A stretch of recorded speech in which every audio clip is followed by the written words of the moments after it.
दोस्तों drama serial रथ के आने वाला एपिसोड बहुत ही इंटरेस्टिंग होने वाला है। और यहाँ पर दोस्तों सालार की तबीयत बहुत नासाज होगी और ईमान उसका बहुत अच्छे से ख्याल रखती है।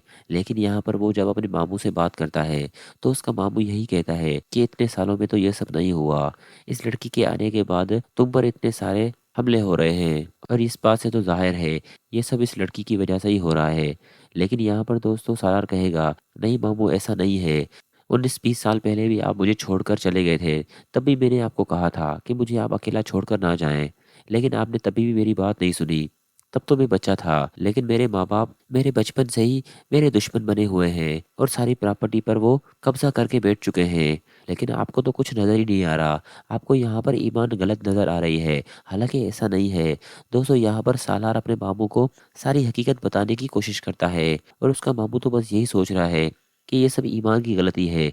वहीं दूसरी तरफ दोस्तों आप ये भी देखेंगे कि जैन भी पाकिस्तान आकर बहुत परेशान होगा। जब वो ईमान और सालार को एक साथ देखेगा तो दोस्तों बहुत परेशान होगा और बहुत चिल्लाएगा। खासकर बानू आपा को कहेगा कि आप लोगों ने मुझे एक बार फिर एक मुश्किल के दलदल में फेंक दिया जहाँ मैं आना ही नहीं चाहता था। लेकिन आप लोगों की जिद की वजह से मैं यहाँ पर आया।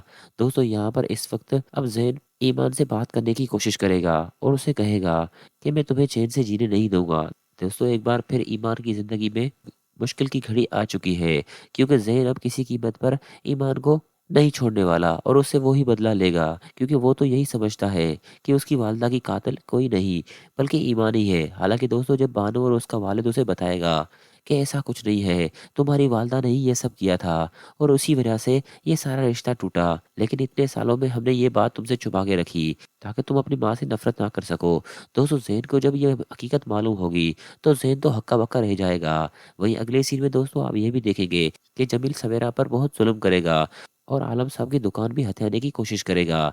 लेकिन सवेरा ऐसा होने नहीं देगी क्योंकि सवेरा पहले ही पहुंचकर नादिर को चौकन्ना कर देगी कि जमील अगर कुछ भी तुमसे पूछे तो बस साफ साफ इनकार कर देना।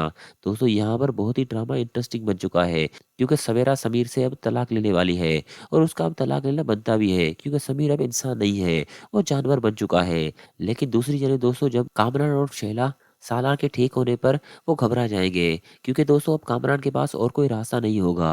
कामरान अब बहुत ही जल्द सालार की मार खाने वाला है और सालार उसे ऐसा सबक सिखाएगा कि वो याद रखेगा क्योंकि उसने ये सब करके बहुत बड़ी गलती कर ली।